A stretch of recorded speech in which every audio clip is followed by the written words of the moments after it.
Cumprimento meus irmãos com a paz do Senhor. Amém? Hoje eu pedi para trocar com a pastora. Eu estou pregando. Hoje ela prega no meu lugar. Próxima vez. Eita Jesus. Irmãos, aleluia.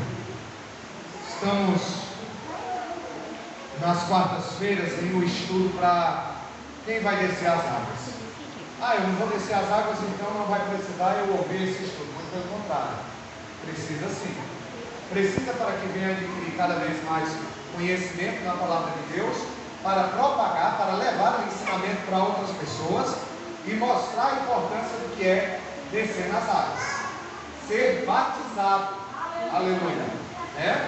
Então vamos abrir as nossas Bíblias em João capítulo 3, versículo 3. João 3. Palavra bastante conhecida.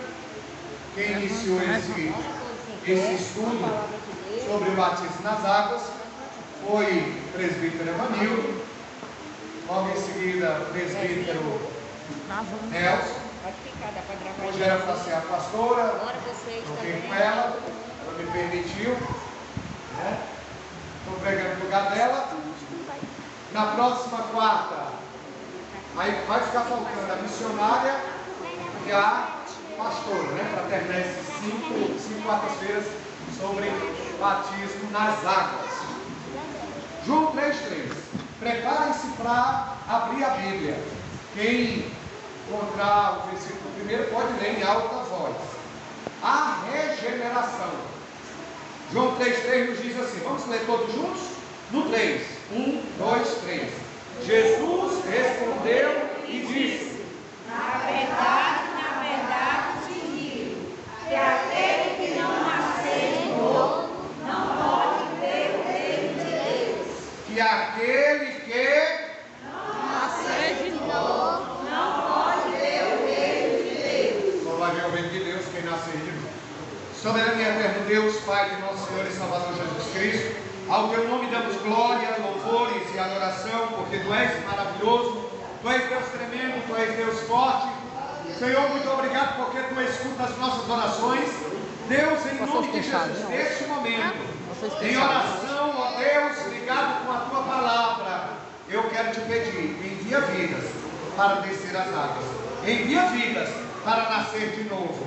Senhor, envia vidas para esse ministério, para outros ministérios, Deus, que haja salvação de almas, que 2023, ó Deus, seja um ano que vidas venham se render aos teus pés, que vidas venham nascer de novo, que haja conversão, que haja restauração, que haja regeneração. Regeneração é o que nós pedimos em nome do Pai, do Filho, do Espírito Santo. Podeis assentar os meus amados irmãos, desocupe as suas mãos, aplauda Jesus.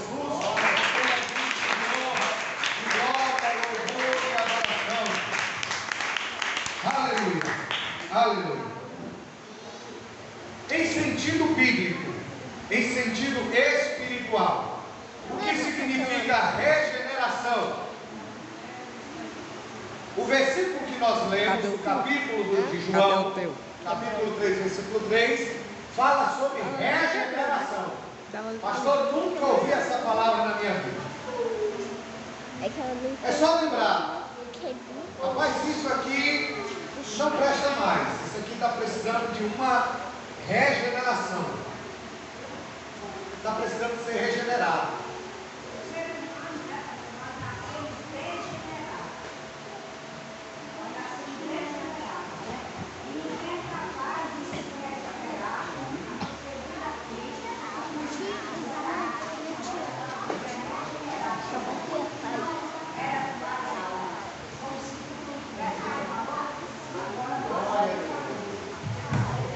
Glória a Deus.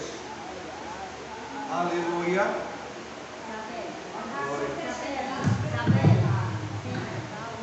Olha só, irmãos, que a missionária acabou de falar. O ser humano já nasceu desvenerado. Ou seja, o ser humano, por conta do pecado, já veio a este mundo em uma situação complicada, em uma situação difícil, sem poder por ele mesmo obter redenção e remissão. O que é redenção? O que é remissão? Eu estou tirando palavras da Bíblia. É só lembrar, para você nunca mais esquecer. Cristo redentor. Você vê lá no Rio de Janeiro, né? Tem uma imagem de Cristo de braços abertos. Cristo redentor, Cristo salvador. E remissão, perdão. Então o ser humano, por ele mesmo, não consegue obter nem perdão, nem salvação. Ah, pastor, eu consigo sim. Como? Me explica. Eu vou ser a pessoa mais bondosa, mais amorosa. Eu vou ajudar quem precisa. Aí você lembra de quando veio o jovem rico e disse para Jesus: bom mestre, o que Jesus vai dizer?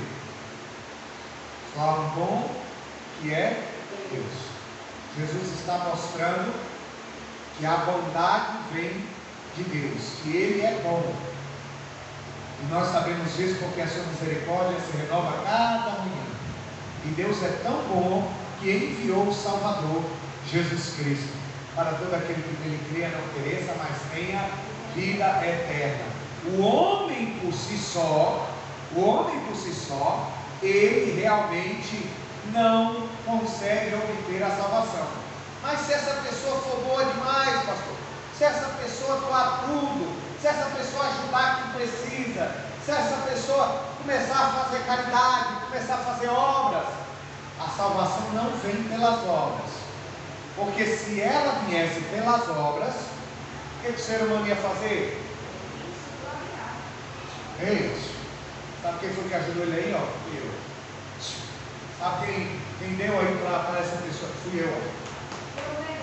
Eu mereço. Fui eu. Há um espírito de vaidade, um espírito, né? Fui eu.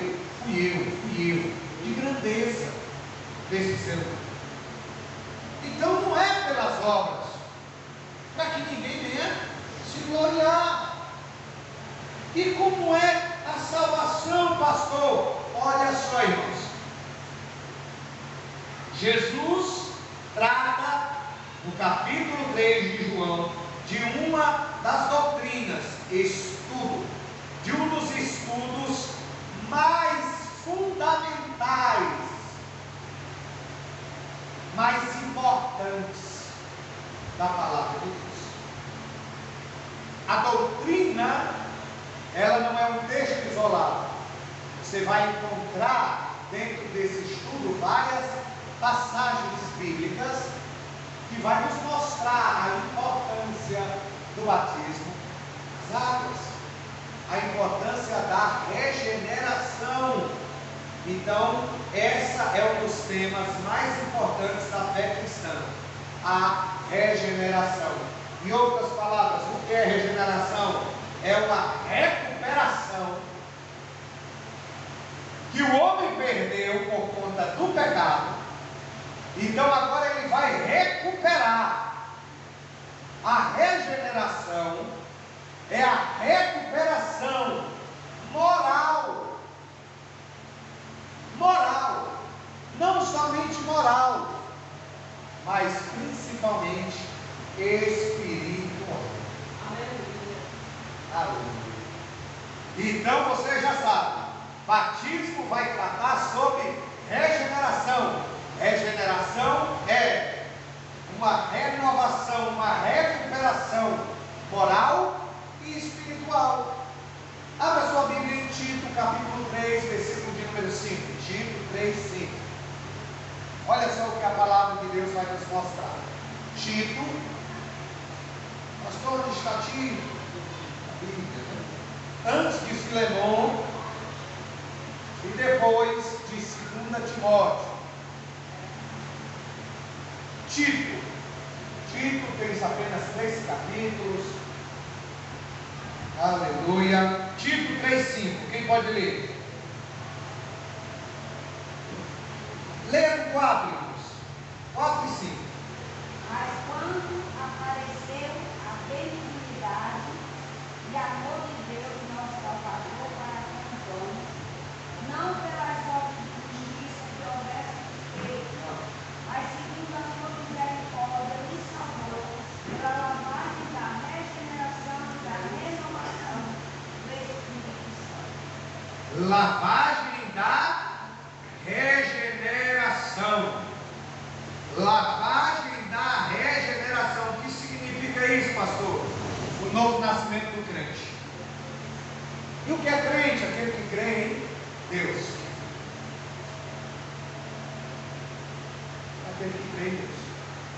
Então a lavagem, essa lavagem trata-se de um novo nascimento. É a oportunidade que Deus nos dá para começar de novo, e agora com Ele, com Deus. É a nova oportunidade que o Senhor realmente nos dá. Olha isso, irmãos. Regeneração ou nascimento espiritual é a mesma coisa. Regeneração, nascimento espiritual. Sem um novo nascimento, se você nascer de novo, se nós não nascermos de novo, aleluia, ninguém pode ver o reino de Deus. Aleluia. E o reino de Deus ainda vai chegar? Por quê? Porque foi pelo Espírito Santo de Deus foi derramado.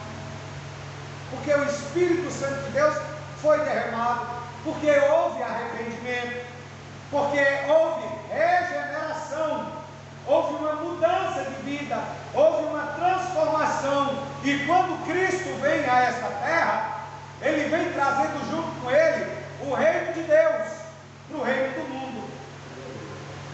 E o reino de Deus já está entre nós, não está dentro de todos os homens, Ele está entre nós. Mas para aqueles que foram regenerados, esse reino de Deus, comparado muitas vezes como uma pérola, comparado a uma semente que vai crescendo, crescendo, crescendo e se expandindo cada vez mais dentro de nós.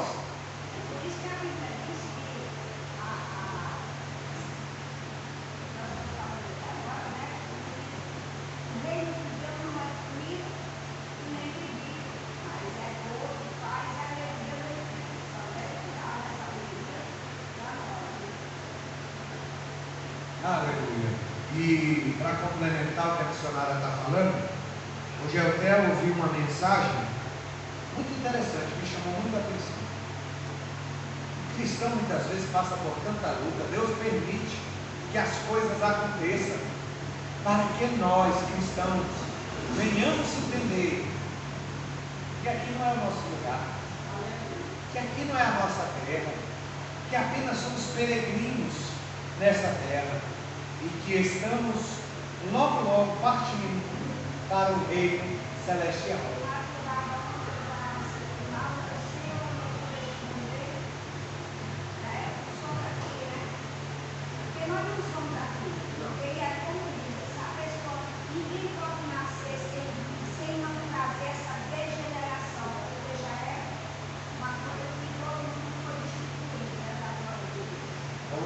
Com certeza.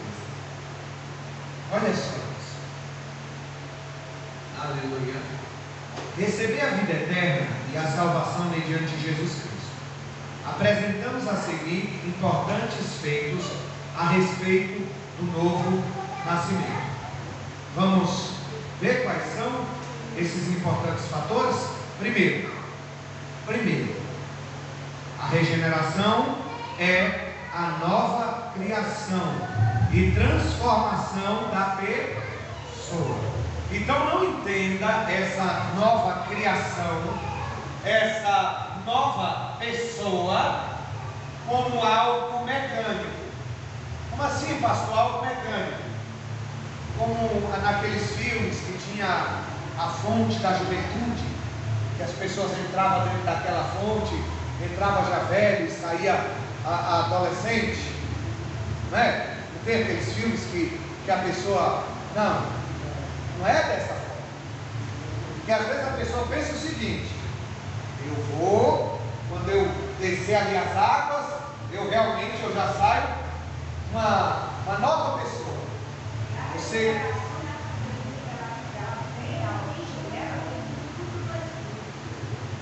tudo isso nasce desse fruto do Espírito.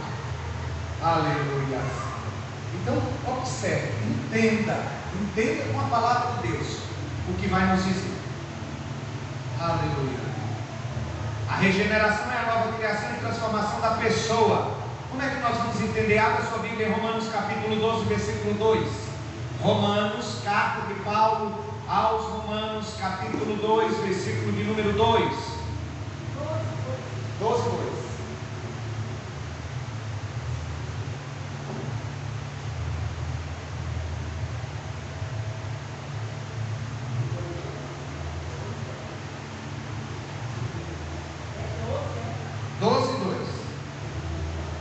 E não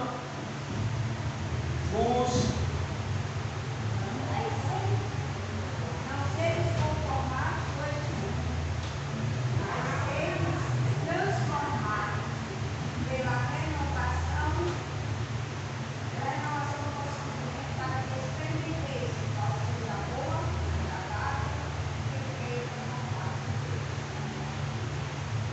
Olha o que o apóstolo Paulo está ensinando naquela igreja. E não vos conformeis com este mundo.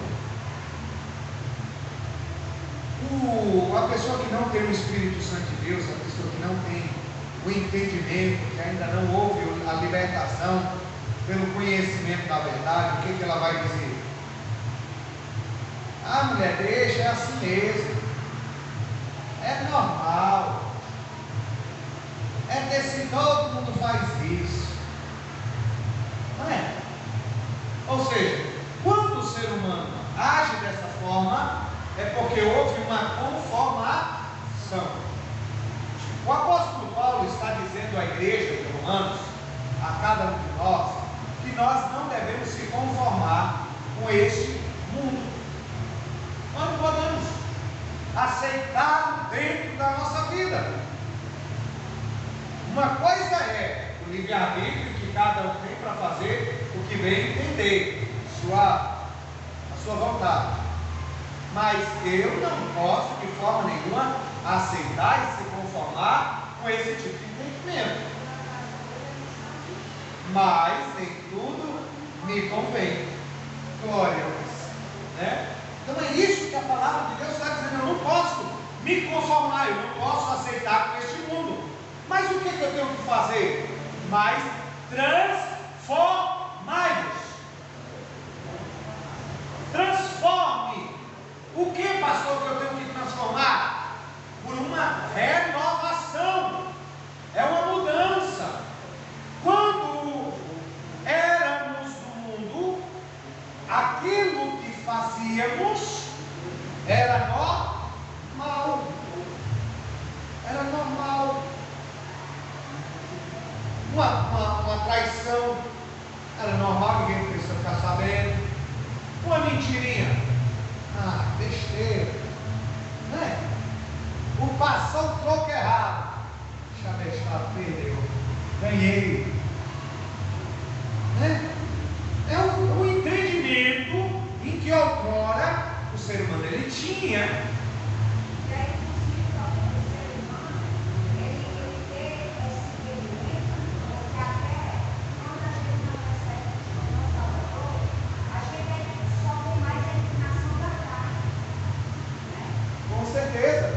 Ou seja, aquilo que nós estamos fazendo na carne, está alegrando a nossa carne, está satisfazendo a carne, então está tudo bem.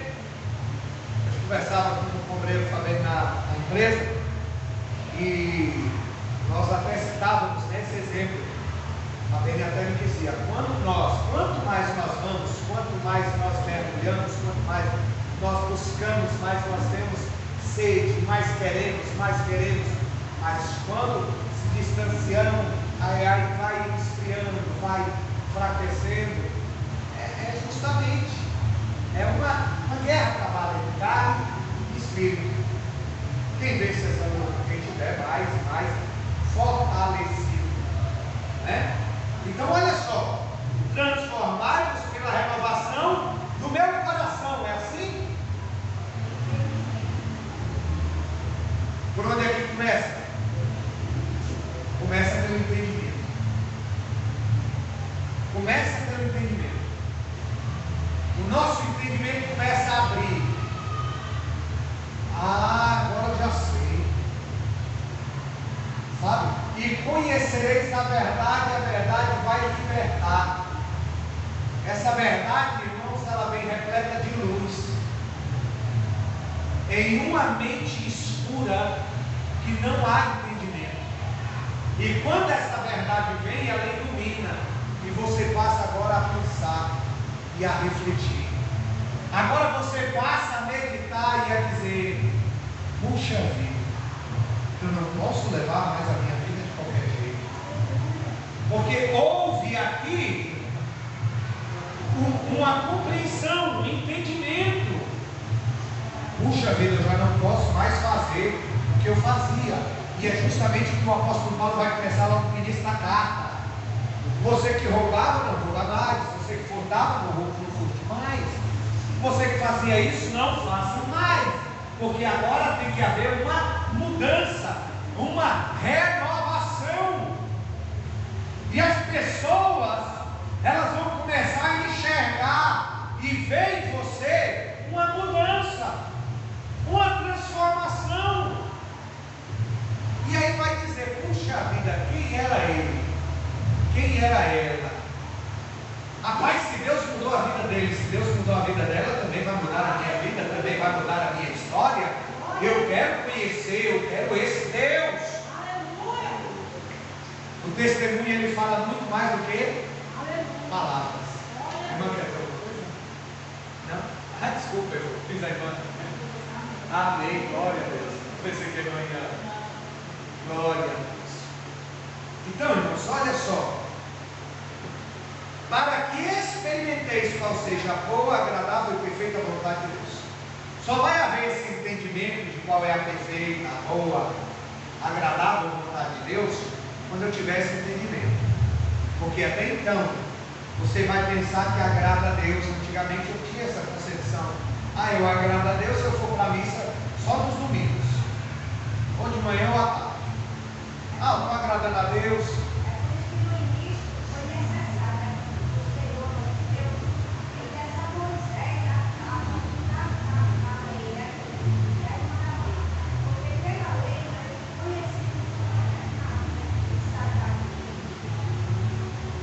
Essa compreensão o Senhor deu ao povo todo, como a missionária está dizendo, ao povo de Israel. Porque muitos poderiam pensar: eu estou agradando a Deus do meu jeito. Eu não preciso ir para a igreja, não preciso estar aqui mesmo, a gente canta um hinozinho, está bom demais, não mato ninguém, eu não roubo a ninguém, minha vida é justa, então eu estou agradando a Deus da minha forma, aleluia, glória a Deus, acabou, não precisa. Eu já sou bom o suficiente.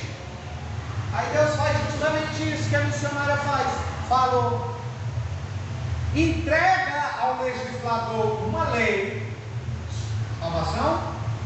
Minha presença? Quer? Aqui é a lei. Tem que seguir. A lei arrisca. Você vai cumprir a lei agora, tintim por tintim.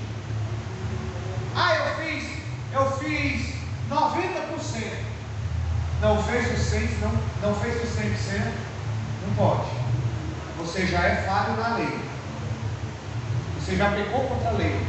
Você já feriu a lei. Se você feriu a lei, não cumpriu toda a lei, você é réu. É réu.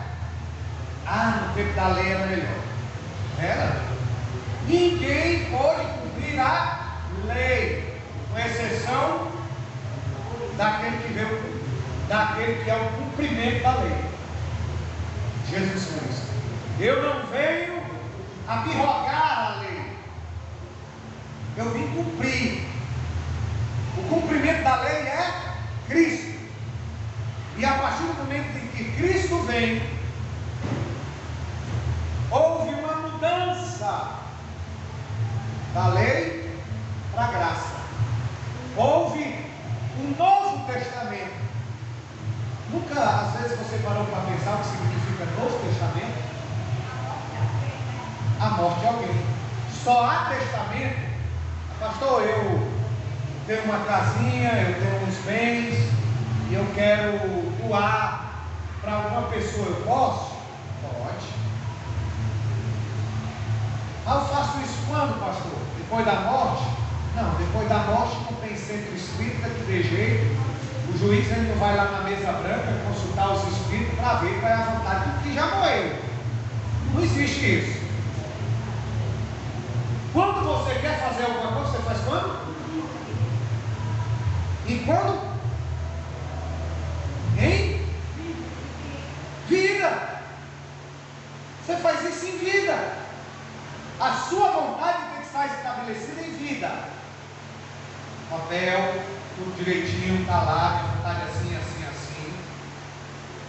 E aquele que veio para cumprir a lei, ele se desfez da sua realeza, majestade, se fez servo, a palavra se fez carne, o verbo vivo se fez carne. Aquele que era conhecido como ação, e falou Deus, e fez Deus, se fez carne, tornou-se homem, cumpridor da lei, morreu. A partir do momento que ele morre, derramou o seu sangue.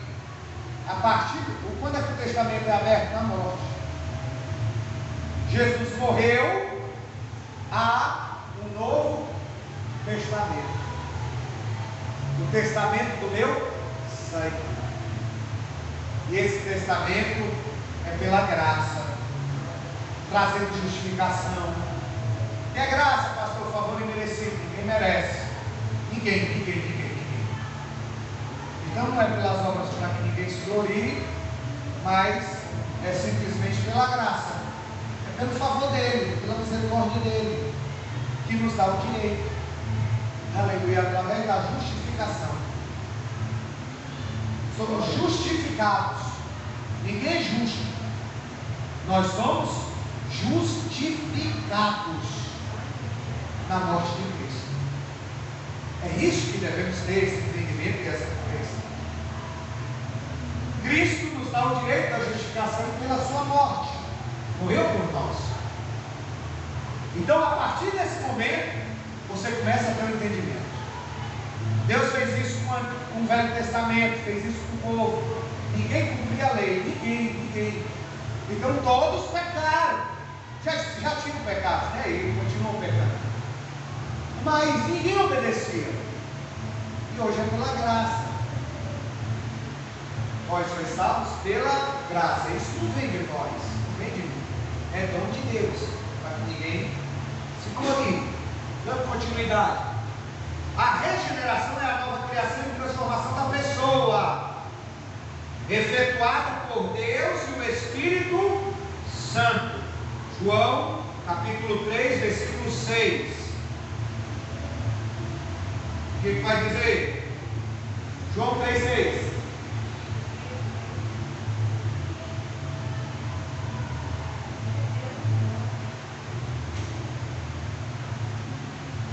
O que é nascido é carne. O que é nascido do Espírito é Espírito. O que significa essa passagem para os meus irmãos? O que é nascido da carne é carne, mas o que é nascido do Espírito é Espírito. E ele ainda vai dar um exemplo. Não te maravilha de digo necessário você nascer de novo. O vento assopra onde quer e ouves a sua voz, mas não sabe de onde ele vem nem para onde ele vai, assim todo aquele que é nascido do Espírito.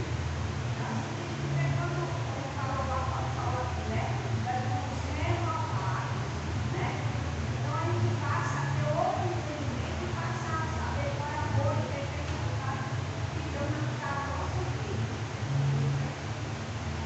Justamente isso.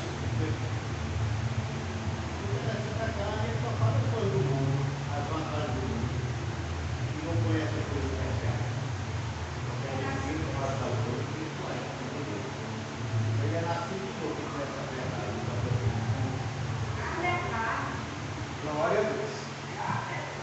Olha só, o presbítero Nelson falou: carne, que é nascido da carne, ele é carne. Ele só vai pensar na carne, falar na carne, viver na carne e morrer na carne. Inclinado para as coisas desse mundo, inclinado para as coisas só desse mundo. Porque nasceu carne, é carne e vai morrer carne. Meu pai da fé, o pastor João Pires, ele dizia que aquele que nasce apenas uma vez morre duas vezes. Aquele que nasce apenas uma vez morre duas vezes. Mas aquele que nasce duas vezes morre apenas uma vez. Você entende esse mistério?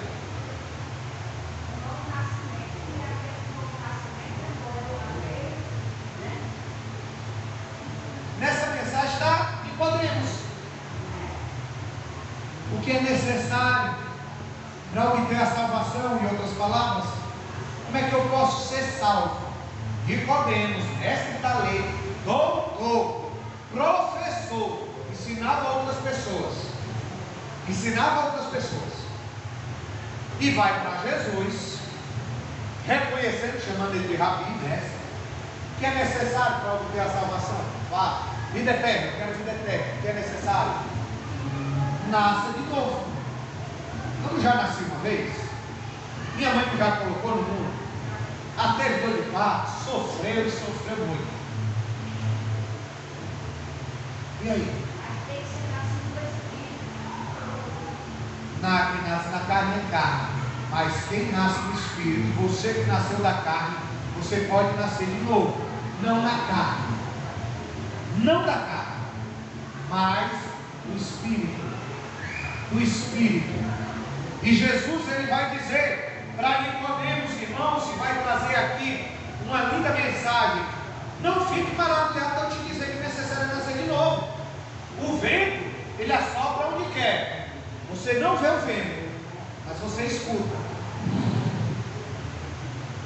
Você sabe para onde ele foi? Você sabe para onde ele vai? Quando o vento passa por você, quando ele passa? Assim são todos aqueles que é nascido de Deus. São guiados por Deus, são dirigidos por Deus. Romanos 8:1. Não. Já não vivo mais eu, mas Cristo vive em mim. Portanto, agora nenhuma condenação há. Romanos 8:1. Portanto, agora nenhuma condenação há para aqueles que estão em Cristo Jesus, que não vivem segundo a carne, que não andam segundo a carne. Por quê? Porque ele morreu para esse mundo. Mas que anda segundo o Espírito, que nasceram do Espírito, nasceram de novo. Então, se ele nasceu de novo, ele vai ser direcionado pelo Espírito Santo de Deus. Glórias a Deus. Quem está entendendo? Bem? Por essa operação, a vida eterna da parte do próprio Deus é outorgada ao crente. O que é outorgado?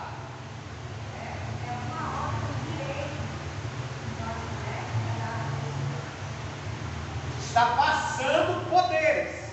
Eu estou outorgando poderes. E uma procuração jurídica, a gente fala muito isso, né? O cliente, ele passa a outorgar poderes. Ele está passando todos os direitos do seu devido procurador para lhe representar, e aí vem a quantidade de poderes estabelecidos, se total, se parcial, até onde aquele que foi outorgado pode fazer alguma coisa. Então, o que a palavra de Deus está nos ensinando? Por essa operação, a vida eterna da parte do próprio Deus é outorgada ao crente. O próprio Deus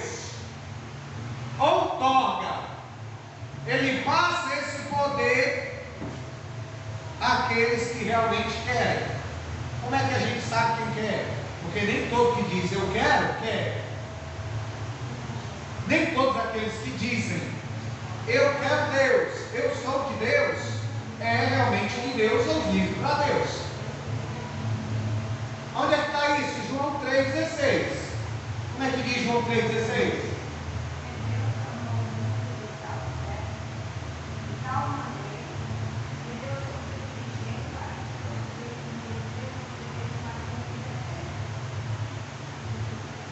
Deus otorgou esse direito a todos aqueles que nele creem. Quem crer em Deus não vai perecer, mas passa a ter a vida eterna.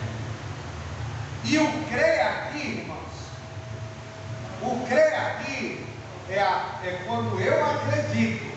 E quando eu acredito, eu faço, eu vou, eu sigo. Ou eu creio tanto em Deus, mas hoje não. Eu creio tanto em Deus, mas não precisa. Eu creio tanto em Deus, mas não precisa disso não. Então, quando nós cremos em Deus, nós seguimos os seus passos, nós obedecemos a sua palavra. E Jesus vai dizer essas palavras: quem crê em mim, não, ainda que morra, viverás. Porque crê e vive para Deus. João 3,16. E aí tem muitos outros versículos. Quem quiser anotar no caderno, para ler em casa, 2 Pedro, capítulo 1, versículo 4. 2 Pedro, capítulo 1, versículo 4. 1 Pedro, capítulo 1, versículo 4.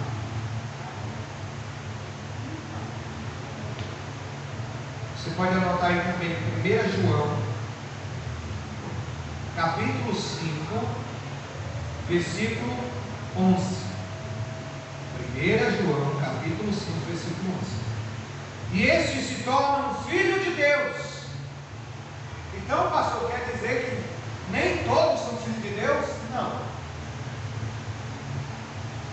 Nós podemos dizer, pela palavra, que Deus teve um filho na sua criação, Adão. Foi um filho de Deus. Adão foi filho de Deus. E Deus descia todas as tardes para conversar com seu filho. Mas Adão tomou vontade própria. Adão pecou contra Deus. E todos os homens que nasceram não mais de Deus. Nasceram de Adão. Todos nasceram ali de Adão. Aí já passou a ser só criatura, né? Passou a ser criatura. Mas aí Deus amou o mundo de tal maneira que enviou o seu Filho. E aí quem crer em Deus, recebe o Filho. Quem recebe o Filho, recebe aquele que enviou. Recebe o Pai. A partir do momento que eu recebo o Pai, eu passo a ser filho. Filho por adoção. Herdeiros de Deus. E como agora sou irmão, co-herdeiro de Cristo. Aleluia. Você está entendendo? A palavra passa a ser filho de Deus. O homem passa a ser filho quando ele crê, quando ele recebe. Pastor, então eu preciso ser batizado hoje. Não, você precisa crer hoje. Você precisa acreditar hoje. Você precisa receber essa palavra hoje. Você precisa ter esse entendimento hoje. Esse entendimento agora. Quem crê se batiza. Quem crê na palavra de Deus desce as águas. Aleluia. E quando o ser humano ele verdadeiramente se batiza, é como os grandes navios. Quando o navio ele é feito, né? As pessoas fazem o navio, e aí eles vão, o navio está feito, vão batizar o navio. Batizar o navio significa dizer, nunca mais o navio volta para a terra. Ele é feito e vai para o mar. Nunca mais ele volta para a terra. O verdadeiro batismo é quando a pessoa realmente morre para o mundo e nasce para Deus. Nunca mais ele volta. Aleluia. Glória a Deus. Olha só isso. E esse se torna o Filho de Deus. Para você ter um melhor entendimento, se torna o Filho de Deus, alguém pode ler Evangelho igual escreveu João capítulo 1, versículo 12? Só voltar algumas folhinhas bem rapidinho, João 1,12. Veio para que era seu, os seus não receberam, mas João 1,12.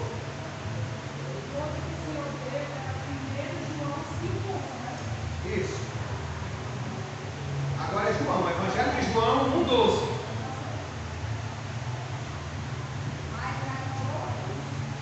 Quantos? Mas a todos quantos receberam, deu o poder de ser feitos filhos de Deus, aos que creem no seu nome. Ele veio para o que era seu, mas os seus não receberam, mas todos quanto receberam. Todos quanto receberam. Deu-lhes o poder, otorgou o direito de serem filhos de Deus. Você passa a ser filho de Deus. Quer outro versículo? Quer outra prova? Romanos 8, 16, 17.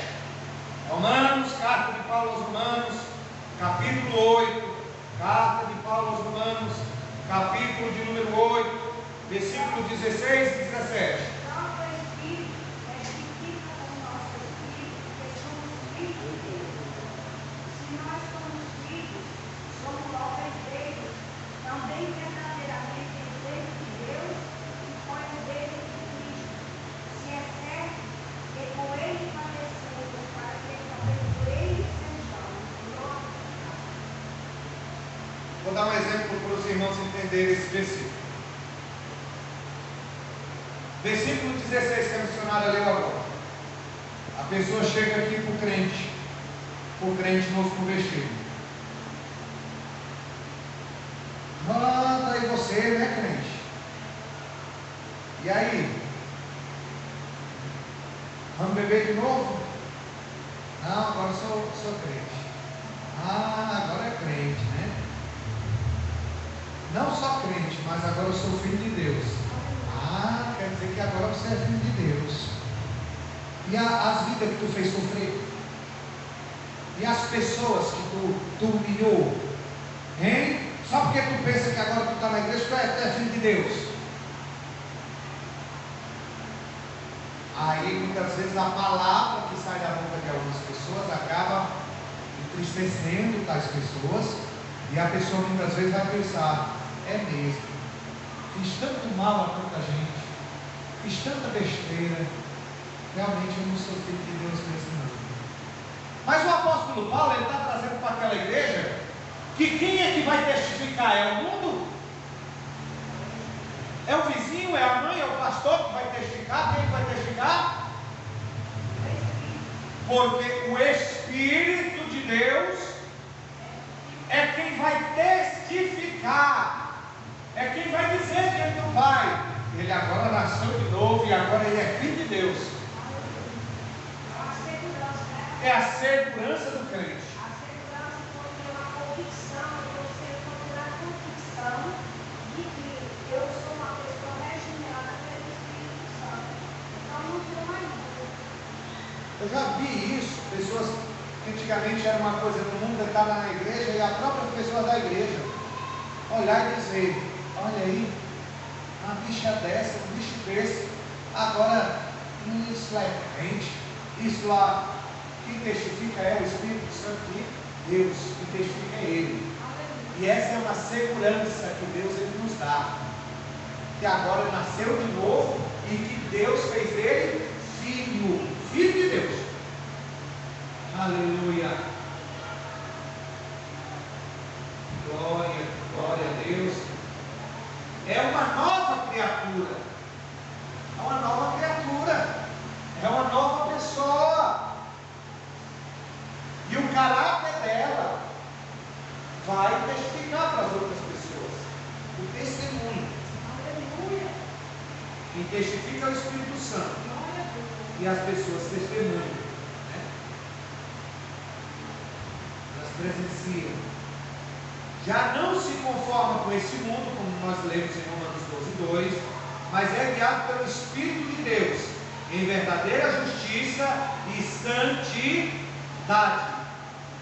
Ele é guiado por Deus, em verdadeira justiça e santidade. É por isso que Deus ele vai moldar dia após dia um novo caráter no crente. Um caráter de justiça, que antigamente ele não sabia o que era. Agora ele vai passar a ter, ele vai sentir na pele, e de santidade, de se separar para Deus. Porque, irmãos, dia após dia, Deus está moldando a nossa vida. O ministério de alguém não é formado de um dia para a noite.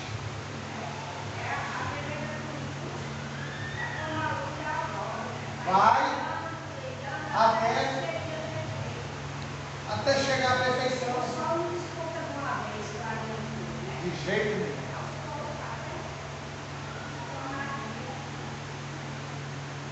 Tudo tem o seu tempo. E Deus vai nos moldando, irmão, dia após dia. Ah, no pastor, coisas que precisam ser moldadas e Deus molda. Ah, também na missionária. Há também nos presbíteros, em toda a igreja, em todos os lugares. E Deus aqui vai nos moldando, nos moldando, nos moldando. É por isso que você não encontra um local perfeito, uma igreja perfeita. A perfeição você só vai ter se você morrer com Cristo naquele grande dia. Aleluia. Mas aqui na terra, somos unidos com pessoas imperfeitas, buscando cada dia mais a perfeição, nos moldando, nos aperfeiçoando, mas não podemos usar desse artifício, um meio para continuarmos com ele. Ah, mas é porque a gente sabe que é fácil, né? A gente sabe que é cheio de defeito, é raio humano. Vai ser.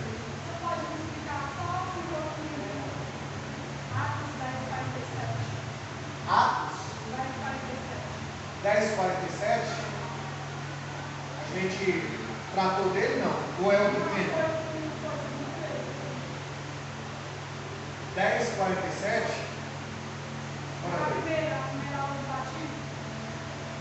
Atos 10. Vamos lá ver. Eu sei que é Cornélio, né? Atos capítulo 10. Qual versículo, irmã? Atos 10, 47. 47. Vamos lá. Vamos começar de 44, para ter uma compreensão do contexto do texto que a irmã falou. E dizendo Pedro ainda essas palavras, caiu o Espírito Santo sobre todos os que ouviram a palavra. Quando se fala caiu, irmãos, não é um objeto, é a forma humana de se expressar que o Espírito Santo ele veio, ele foi derramado sobre todas as pessoas que estavam ali presentes. Veio o Espírito Santo sobre todos os que estavam e que ouviram a palavra. E os fiéis que eram da circuncisão, todos quanto tinham visto com Pedro, maravilharam-se de que o dom do Espírito Santo se derramasse também sobre os gentios. 46, porque os ouviam falar em línguas e magnificar a Deus. 47, né? Respondeu então Pedro: pode alguém, porventura, recusar a água para que não sejam batizados estes que também receberam por nós o Espírito Santo? Vamos lá. Pedro, o apóstolo Pedro, ele foi enviado por Deus à casa de Cornélio, para poder levar a mensagem da salvação, a mensagem de Jesus a Cornélio. Quem era Cornélio? Um incrédulo. Quem era Cornélio? Um homem que ainda não servia verdadeiramente a Deus, porque não conhecia verdadeiramente o Evangelho, que é o poder de Deus para a salvação de todo mundo. Mas Cornélio fazia coisas que Deus lá do alto trono estava vendo. Deus vê todas as coisas, Deus sabe de todas as coisas, de quem serve a Ele e de quem não serve. Cornélio fazia orações a Deus. Quem sabe Cornélio clamava: Senhor, eu desejo tanto a salvação, Senhor, mostra o caminho da salvação, Senhor, eu quero a vida eterna, Senhor. Ele orava, e ele dava esmolas, ele ajudava as pessoas, e Deus viu, e Deus quis salvá-lo, assim como Deus quer salvar a todos. E Deus dá uma visão a Cornélio, dá uma visão a Pedro antes de enviar Pedro. Pela lei, havia alguns animais que judeus não podiam comer, não podiam provar. E Deus botou aqueles animais no lençol, e veio os animais, e era uma visão, e era meio-dia, se não me engano, e ele estava orando no terraço. E quando ele viu aqueles animais, ele se assusta e ouve Deus falando com ele: Pedro, mata e come. De jeito nenhum, Senhor. O servo não irá se corromper, se contaminar com esses animais imundos, impuros, porque havia a lei. E Deus vai e diz para ele: não chames por impuro e nem imundo aquilo que eu purifiquei. Quando Deus dá uma visão, quando Deus mostra alguma coisa a alguém, é porque Ele quer ensinar algo, porque Ele quer mostrar algo.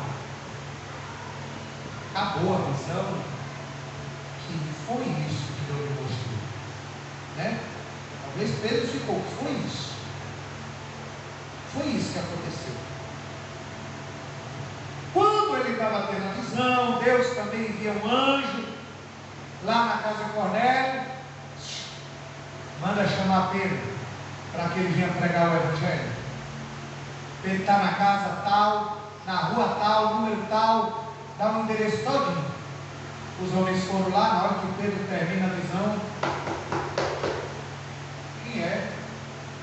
Paz, Cornélio, meu servo, está mandando chamar o senhor. Vamos lá, aconteceu isso e aquilo.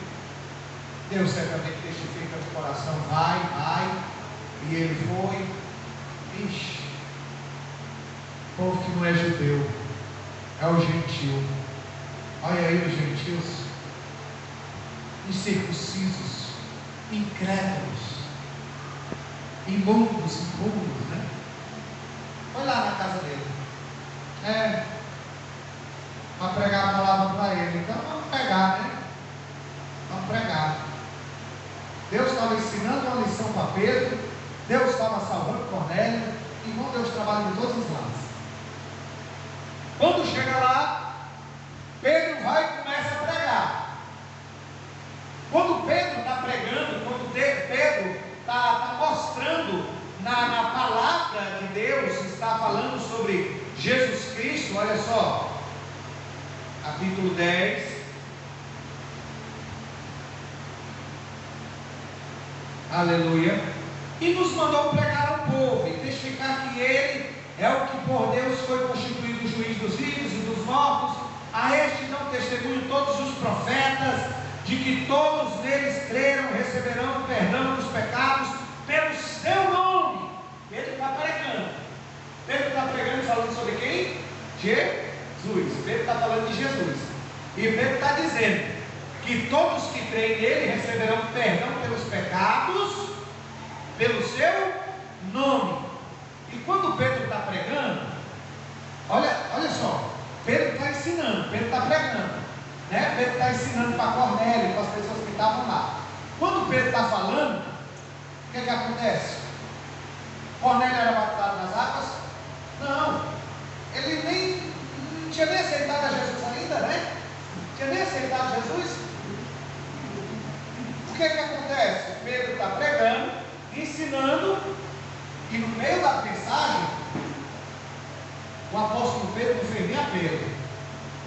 Nesse momento em que quer receber a Jesus como seu Salvador, a mensagem foi de encontro ao coração de Cornélio, o encontro do coração daquelas pessoas, e eles receberam a palavra, receberam de uma tal forma que o Senhor presenciou nos altos céus, e que Deus permitiu que fosse derramado o Espírito Santo. Ouvindo a palavra sendo pregada, eles ouvindo, o Espírito Santo veio sobre eles, e eles foram cheios do Espírito Santo. Eles foram batizados no Espírito. O Senhor batizou eles. Pode dizer. No estudo aqui, Pedro fez uma pergunta. Ele disse: pode alguém recusar porque não querer a vaga, receber o dom? Ele fez uma pergunta no mesmo estudo, voltando para trás. Pronto, mas ele vai fazer a pergunta depois que o Espírito Santo vem sobre o povo. O Espírito Santo ele vem. No 38 ele vem e diz assim: e disse Pedro, arrependei vós, cada um de vós, sejam batizados em nome de Jesus Cristo, para perdão dos pecados, e recebereis o dom do Espírito Santo. Pronto, Pedro estava pregando, ministrou, falou que eles teriam realmente que ser batizados para poderem receber, não é? Está pregando, está ensinando a eles, e eles na palavra eles creram. Eles creram. Por quê? Porque entre Pedro tinha outros judeus que ficavam cismados com os gentios. Puxa, a salvação veio para nós, é só para nós. Mas agora, como eles receberam do Espírito Santo, aí vem a pergunta. Essa parte da pergunta, né? Aí vem a parte da pergunta.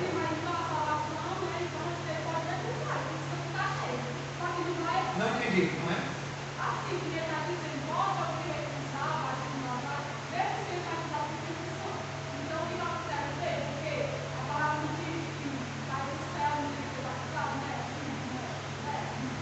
A Bíblia diz o seguinte: e por todo mundo pregar o Evangelho a toda criatura. Quem crê e for batizado será salvo.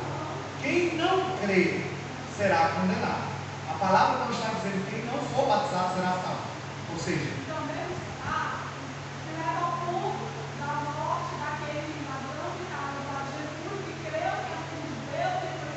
foi salvo, mesmo sem ser batizado. Mesmo sem ser batizado. Por exemplo, a pessoa está em estado.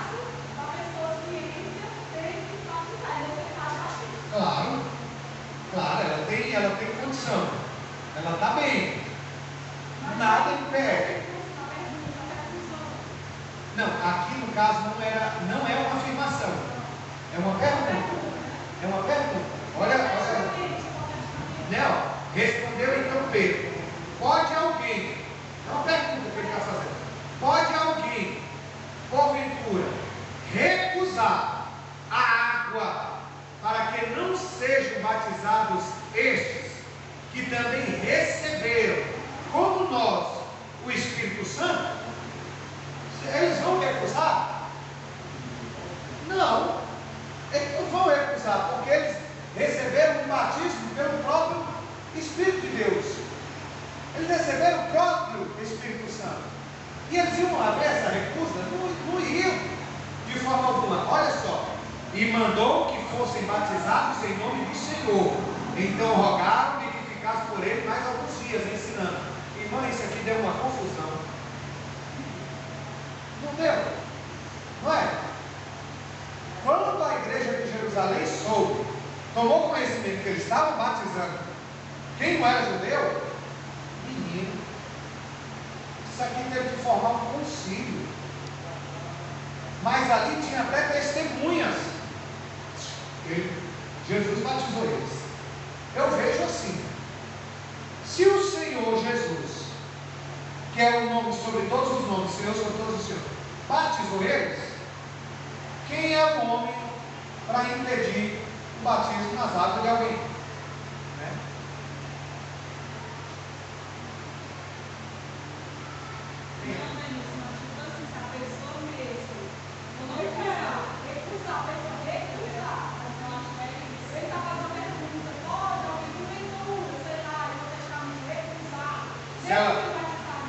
Se ela se recusar, aí eu vou ser bem sincero, vou dar a palavra.